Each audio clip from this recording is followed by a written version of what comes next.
Hello and welcome to today's Top Tips Tuesday. If you find this video useful, please like and subscribe, and if you have any other questions about what you want to be covered in the future, please leave them in the comments down below. Let's get started.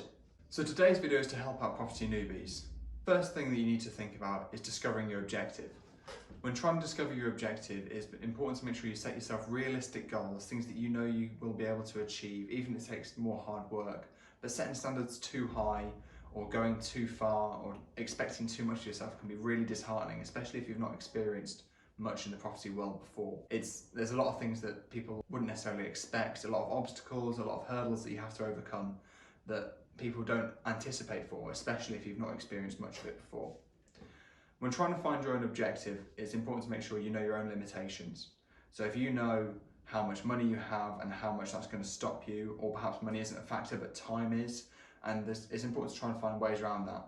A good way to find ways around that is to get a good team around you, or to get people around you that you know you can trust, look for advice, and try and build up your own knowledge off them, or use them to at least get an idea of what direction to head in, because finding a first point to go towards can be hard.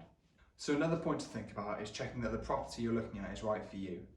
When looking at property and you've done your research and you think you know what you want and what you want to achieve, sometimes you can get overexcited, kind of jump the gun a little bit and go for the first property that they see. You have to try and avoid doing this. It's not to say that the first property you find isn't the right property, but you have to make sure that you don't skip any steps. You've got to do your due diligence. You've got to make sure that you know that this property does fit in with your objectives and fit in with what you're trying to achieve. So another really important thing to think about is how you're going to finance a property. A lot of people will find themselves looking for the property, find it, and then suddenly realise they have no way of actually buying it.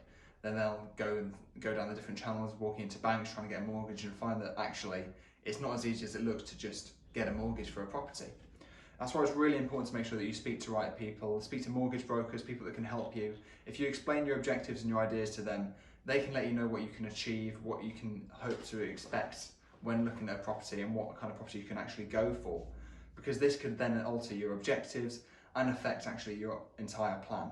So to make sure that you know how you're going to get your finance is really important. Thanks for watching today's video. Please remember to like and subscribe, and if you have any other questions, please do leave them in the comments down below.